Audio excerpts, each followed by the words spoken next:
H. P. Lovecraft, O Alquimista. Bem acima, coroando o cume gramado de um monte ondulado, cujas encostas são cobertas por árvores retorcidas de uma floresta primordial, fica a antiga casa dos meus ancestrais. Durante séculos, suas ameias desaprovaram os campos selvagens e acidentados que se estendem ao seu redor, servindo como lar e fortaleza do orgulhoso edifício cuja casta honrosa é ainda mais antiga que as paredes cobertas de musgo do próprio castelo. Essas torres antigas, castigadas por séculos de tempestades e corrompidas pela passagem lenta, mas implacável do tempo, constituíram uma das fortalezas mais temidas e formidáveis de toda a França durante a era feudal. De seus parapeitos pisoteados e ameias íngremes, barões, condes e até reis foram desafiados, sem que os passos do invasor ressoassem em seus espaços salões. Mas tudo mudou desde aqueles anos gloriosos. Uma pobreza que beirava a mendicância, aliada ao orgulho de um sobrenome que impedia que alguém ganhasse a vida com negócios comerciais, tornava os descendentes de nossa casta incapazes de manter suas propriedades em todo o seu esplendor. E as pedras soltas dos muros, as ervas daninhas invadindo jardins, o fosso seco e empoeirado, os pátios de lajes gastas, as torres semidestruídas, sem os pisos empenados, os painéis de madeira carcomidos pelos cupins, as tapeçarias desbotadas. Tudo isso parecia contar uma história sombria sobre grandezas passadas. Com o passar dos séculos, primeiro uma, depois outra, as 4 grandes torres ruíram, até que finalmente restou apenas uma para abrigar os poucos descendentes tristes dos outrora poderosos senhores do condado. Foi um dos enormes e sombrios cômodos daquela torre que ainda estava de pé que eu, Antônio, o último dos infelizes e amaldiçoados condes, vi a luz do dia pela primeira vez, há 90 longos anos. Dentro daqueles muros, entre florestas escuras e sombrias, cercado por ravinas e cavernas áridas que se abriam ao pé da colina, passei os primeiros anos da minha atormentada existência. Nunca conheci meus pais. Meu pai morreu aos 32 anos, um mês antes de eu nascer, devido à queda de uma das pedras que pendiam precariamente sobre os parapeitos desolados do castelo. Minha mãe tendo morrido no parto, meus cuidados e educação recaíram inteiramente sobre o único servo restante, um velho leal, de considerável inteligência, que me lembro de se chamar Pierre. Eu era apenas uma criança, e a ausência da companhia que esses eventos trouxeram foi aumentada pelo estranho cuidado que meu antigo guardião teve para me manter longe dos meninos camponeses que viviam nas colinas e cabanas espalhadas pelas planícies que estendiam ao pé de colinas. Na época, Pierre sempre me dizia que esse tratamento discriminatório se devia à minha origem nobre, que me colocava acima de qualquer tipo de relacionamento com os plebeus. Agora sei que sua verdadeira motivação para impedir que as histórias das velhas sobre a maldição da minha casta chegassem aos meus ouvidos, sussurros que eram contados à noite, exagerados pelos simples moradores da aldeia, enquanto sussurravam à luz da lareira crepitante dentro de suas cabanas. E assim, em total solidão, forçado a buscar minhas próprias diversões, passei as horas da minha infância absorto nos volumes antigos que povoavam a sombria biblioteca do castelo. Vaguei sem rumo pela floresta espectral e sombria que cobria a base da colina. Talvez por causa dessas companhias, minha mente logo se encheu de uma estranha melancolia. Todos aqueles estudos e buscas que tinham a ver com aspectos ocultos e obscuros da natureza foram o que mais me chamou a atenção. Pouco me permitindo saber sobre minha linhagem, mas o pouco que consegui descobrir por conta própria me mergulhou em uma profunda depressão. Talvez a princípio tenha sido por causa da aversão manifesta do meu antigo tutor em falar dos meus ancestrais paternos, que aumentaram os medos que eu sempre senti quando a grandeza da minha casta era mencionada.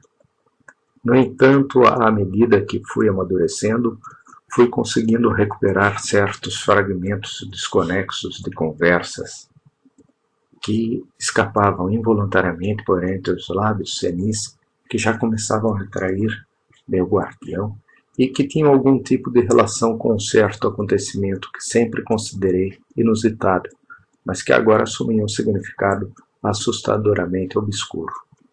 O fato a que me refiro se refere à idade precoce em que todos os condes da minha casta encontraram a morte.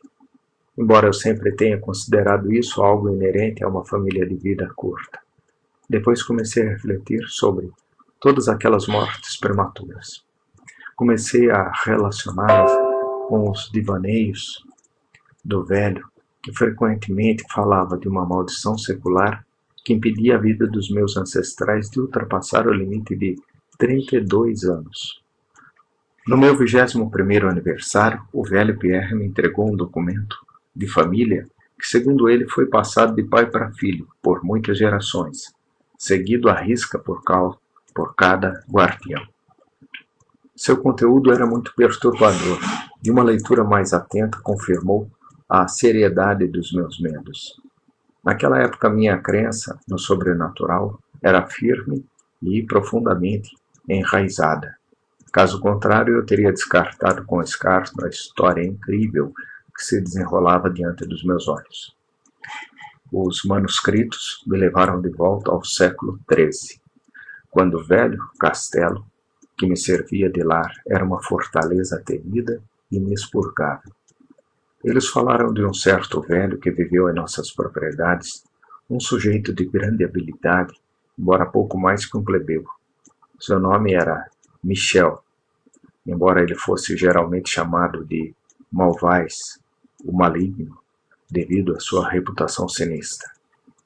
Ele havia estudado mais do que o normal para os de sua classe, aprofundando-se em coisas como a pedra filosofal ou o elixir da juventude eterna, e tinha uma reputação considerável por seu conhecimento dos terríveis segredos da alquimia e da magia negra. Michel Malvais teve um filho chamado Charles, um jovem tão proficiente nas artes ocultas quanto ele, que era frequentemente conhecido como Le Sorcier, ou o mágico. Essa dupla de indivíduos, repudiada por pessoas honestas, era suspeita das práticas mais horrendas. Corria o boato de que o velho Michel havia queimado sua esposa viva como sacrifício ao diabo. E a culpa também foi atribuída a esses dois homens em conexão com os inúmeros desaparecimentos de crianças plebeias. Entretanto, apesar da natureza sombria de ambos os personagens, havia uma certa característica de humanidade entre eles. O velho perverso amava sua prole com uma intensidade furiosa, enquanto o jovem sentia mais do que mera devoção filial por seus pais. Certa noite, o castelo na colina foi mergulhado na mais atroz confusão pelo desaparecimento do jovem Godofredo, filho do conde Henri. Um grupo de busca, liderado pelo pai enfurecido, invadiu a casa das bruxas, surpreendendo o velho Michel Malvais ao cuidar de um enorme caldeirão que fervia descontroladamente. Sem justa causa, tomado de uma fúria louca e vencido pelo desespero, o conde lançou-se com ambas as mãos sobre o velho mago, e quando afrouxou seu abraço mortal, esse já havia expirado. Naquele exato momento, Os alegres criados anunciaram a descoberta do jovem Godfrey em uma sala isolada e deserta do enorme edifício, reconhecendo tarde demais que a morte do pobre Michel havia sido em vão. Quando o conde e seus companheiros deixaram a miserável cabana do alquimista, a figura de Charles Le Sorcier apareceu entre as árvores. A conversa nervosa dos servos mais próximos o informou do que havia acontecido, embora a princípio ele não parecesse se importar muito com o destino de seu pai. Então, avançando lentamente para encontrar o conde, ele pronunciou em voz baixa, mas assustadora: a maldição que aflige a casta C desde então. Que o nobre da sua linhagem assassina nunca alcança uma idade maior que a sua. Ele exclamou e, de repente, saltando de volta para a floresta, tirou de seu manto um frasco contendo um líquido incolor e jogou no rosto do assassino de seu pai, enquanto ele desaparecia atrás da cortina negra da noite. O conde morreu sem dizer uma palavra e foi enterrado no dia seguinte, pouco mais de 32 anos após seu nascimento. Nenhum vestígio do assassino foi encontrado. Apesar dos incansáveis grupos de camponeses vasculhando as florestas próximas e os campos gramados ao redor da colina, mas o tempo e a ausência de quem se lembrasse dele diluíram tudo o que dizia respeito à maldição da memória da família do conde.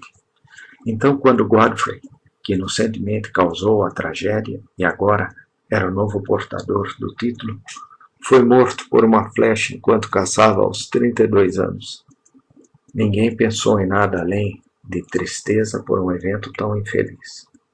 Mas quando, anos depois, o jovem conde que o sucedeu, cujo nome era Robert, foi encontrado morto em um prado próximo sem motivo aparente, os camponeses começaram a sussurrar que seu senhor mal havia comemorado seu 32º aniversário quando a morte o surpreendeu prematuramente.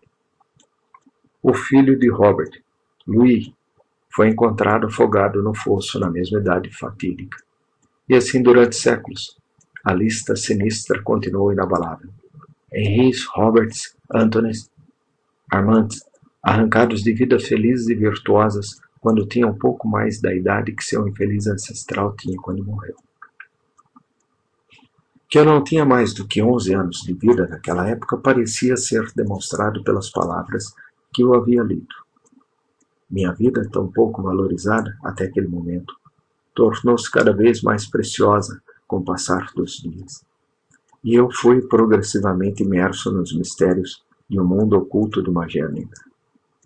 Na minha solidão, a ciência moderna não me influenciou e trabalhei como na Idade Média, com a mesma determinação que o velho Michel e o jovem Charles impuseram na obtenção da sabedoria demoníaca e alquímica.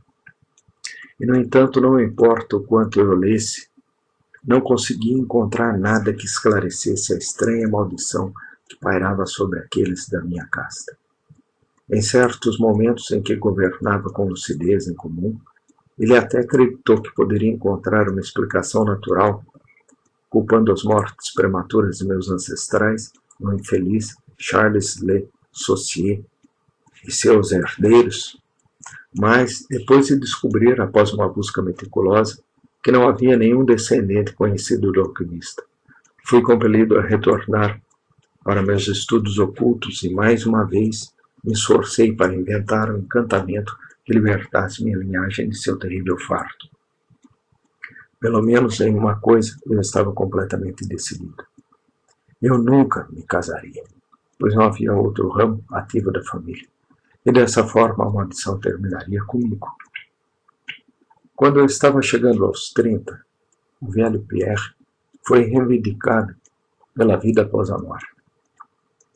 Enterrei-o completamente sozinho, sob as pedras do pátio, onde ele tanto gostava de passear na vida. Assim fui deixado em minhas meditações solitárias, a única criatura humana que agora habitava a enorme fortaleza.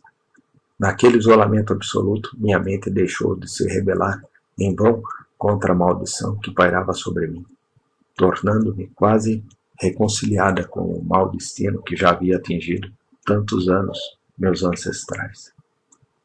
Comecei a passar a maior parte do meu tempo explorando os salões abandonados e as torres em ruínas do antigo castelo, que os medos da juventude me fizeram evitar, cujas paredes, como o velho Pierre uma vez me garantiu, não eram pisadas por pés humanos há séculos.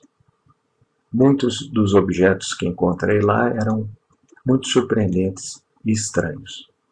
Meus olhos caíram sobre móveis antigos cobertos pela poeira dos séculos e corroídos pela longa exposição aos elementos. Teias de aranha brotavam com uma profusão que eu nunca tinha visto antes, e enormes morcegos batiam suas asas grotescas, esqueléticas, no vazio da escuridão do deserto. Quanto à minha idade exata, mesmo contando os dias e as horas, mantive o mais cuidadoso equilíbrio, pois cada vai e vem do pêndulo do majestoso relógio da biblioteca me falava claramente da minha existência amaldiçoada. Finalmente eu estava perto do prazo que eu estava esperando com apreensão há tanto tempo. Como a maioria dos meus ancestrais sempre morria logo após atingir a idade que o conde Henri tinha quando morreu, eu esperava que a qualquer momento uma morte desconhecida caísse sobre mim. Eu não conseguia imaginar que final estranho o destino reservava para mim, mas pelo menos eu estava preparado para não ser pego em uma atitude medrosa ou passiva. Apliquei-me com força renovada ao exame do velho castelo e de tudo o que ele continha. O acontecimento mais importante de toda a minha vida ocorreu durante uma das mais longas excursões de pesquisa que já empreendi na área deserta do castelo, menos de uma semana antes da hora fatídica que eu acreditava ser o limite da minha estadia neste mundo, além da qual eu não tinha a menor esperança de preservar meu fôlego. Eu passei a maior parte da manhã subindo e descendo as escadas em ruínas de uma das torres mais devastadas e antigas. Durante a tarde explorei os níveis mais baixos, descendo até o que parecia ser algum tipo de masmorra medieval ou depósito de pólvora subterrâneo recentemente escavado. Enquanto eu avançava lentamente pelo corredor ao pé da escada, o chão ficou extremamente molhado e logo descobri, à luz bruxuleante da minha lanterna, que uma parede preta e gotejante de água bloqueava meu progresso. Quando me virei para refazer meus passos, meus olhos caíram sobre um pequeno alçapão com um anel saindo dele, logo abaixo dos meus pés.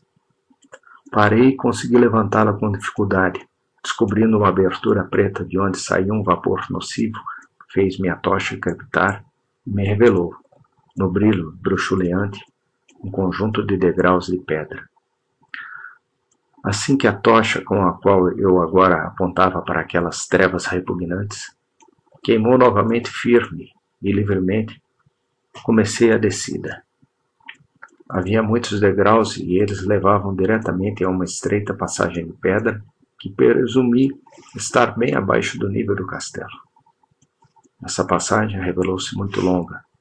Terminava em uma imensa porta de carvalho, cheia de umidade e imune a todos os meus esforços para abri-la.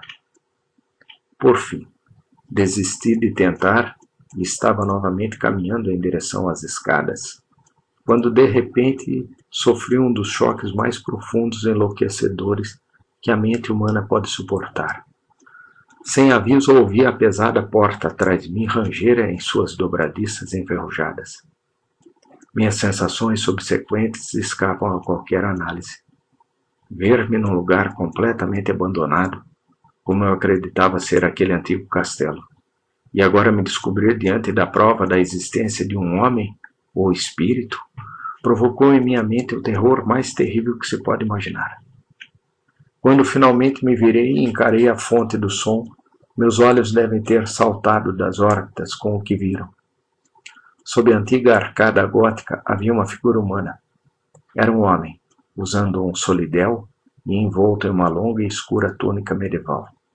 Seus cabelos exuberantes e sua barba espessa eram de uma cor negra, intensa e terrível, e de extraordinária abundância. Sua testa era mais larga que o normal. Suas bochechas, afundadas, estavam cheias de rugas, e ele tinha mãos longas, retorcidas, semelhantes a garras, de uma palidez mortal, semelhante à do mármore, como eu nunca tinha visto antes em um ser humano. Sua figura, tão magra quanto a de um esqueleto, tinha ombros surpreendentemente arredondados e mal se distinguia entre as vastas dobras de sua vestimenta peculiar. Mas seus olhos eram os mais estranhos de todo o conjunto, um par de abismos de escuridão abissal que mostravam uma profunda expressão de sabedoria e um grau desumano de malignidade. Agora ele os mantinha fixos em mim, perfurando minha alma com seu ódio, prendendo-me no lugar onde eu estava. Por fim, a figura falou com uma voz oca que me fez estremecer com seu vazio opaco, sua malevolência latente. A linguagem empregada em seu discurso era aquele tipo de latim corrompido que era comum entre as pessoas na Idade Média, e eu era capaz de entendê-lo, graças ao meu profundo conhecimento dos tratados escritos por antigos alquimistas e demonologistas. A aparição falou da maldição que pairava sobre aqueles da minha casta. Anunciou a proximidade da minha morte. Enfatizou o crime perpetrado pelo meu ancestral contra o velho Michel Malvais e exultou com a vingança de Charles Le Sorcier. Ele me contou como Charles conseguiu escapar no meio da noite e como voltou anos depois para matar o filho Godfrey com uma flecha, quando ele tinha quase a mesma idade que seu pai tinha quando cometeu o crime, e como ele havia retornado secretamente ao condado, se estabelecido secretamente na caverna subterrânea desolada, sob cujo arco o narrador medonho agora estava, e como ele surpreendeu o filho de Godfrey, Robert, nos prados, forçou-o a tomar o veneno e o fez morrer aos 32 anos, mantendo assim a profecia fedorenta de sua maldição vingativa. Nesse ponto ele me deixou fantasiando sobre o mistério mais estranho de todos. Como a maldição conseguiu permanecer depois que Charles Le Sorcier morreu de acordo com as leis naturais, já que o homem começou a divagar sobre certos estudos alquímicos de profunda sabedoria que ambos os magos, pai e filho, haviam realizado, expandindo particularmente a pesquisa de Charles Le Sorcier sobre um elixir que lhe daria vida eterna e juventude. Por um momento o entusiasmo pareceu apagar de seus olhos terríveis o ódio que a princípio os enfeitiçou, mas eles logo brilharam novamente com todo seu brilho maligno, e com um som macabro como o assovio de uma serpente, o estranho ergueu um frasco de vidro com a evidente intenção de acabar com minha vida, da mesma forma que fizeram com meu ancestral 600 anos antes. Motivado por um instinto de autodefesa, consegui quebrar o feitiço que me mantinha imóvel, joguei a tocha moribunda na criatura que ameaçava minha existência. Ouvi o frasco se estilhaçar inofensivamente contra as lajes da passagem, enquanto o manto da estranha criatura pegava fogo, iluminando a cena medonha com um brilho grotesco. O grito de terror e desamparo maligno proferido pelo infeliz assassino provou ser um teste terrível demais para meus nervos, já muito perturbados, e eu desabei no chão úmido, completamente inconsciente. Estava terrivelmente escuro quando finalmente recuperei a consciência. E lembrando-me do que havia acontecido, estremeci ao pensar em ter que suportar ainda mais. E ainda assim, a curiosidade acabou vencendo. Quem, perguntei a mim mesmo, era essa figura maligna e como ele havia entrado nas muralhas do castelo? Por que ele queria vingar a morte do pobre Michel Malvais? E como a maldição foi transmitida ao longo dos séculos, desde a época de Charles Le Sorcier? O medo que me atormentava há anos desapareceu de repente, pois eu tinha certeza de que o homem que eu havia abatido era o portador dos perigos que a maldição acarretava. E agora que me sentia livre, ardia em um desejo ardente de saber ainda mais sobre a criatura sinistra que assombrava minha espécie há séculos, transformava minha juventude em um pesadelo sem fim. Pronto para continuar minha investigação, vasculhei meus bolsos em busca de gravetos e pederneira e acendi a tocha, esta que havia trazido comigo. A princípio, a luz renascida mostrou a forma enegrecida e desfigurada do misterioso intruso. Seus olhos terríveis agora estavam fechados.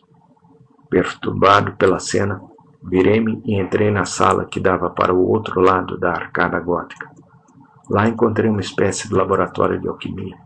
Em um canto havia uma enorme pilha de metal amarelo brilhante que brilhava lindamente à luz da tocha. Devia ser ouro, mas não parei para examiná-lo, pois estava estranhamente afetado pela experiência pela qual havia passado. No outro extremo da sala havia uma depressão que se abria para uma das muitas ravinas escarpadas que se estendiam pelas encostas escuras e arborizadas da colina. Fascinado, mas sabendo como aquele homem conseguiu entrar no castelo, parti para retornar. Tentei passar sem olhar para os restos mortais do intruso, mas ao me aproximar, pensei ter ouvido um som abafado vindo do corpo, como se sua vida ainda não tivesse se extinguido completamente.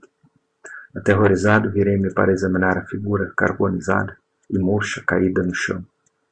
E então, de repente, aqueles olhos terríveis, ainda mais negros que o rosto carbonizado de onde saíam, se arregalaram com uma expressão que achei impossível decifrar.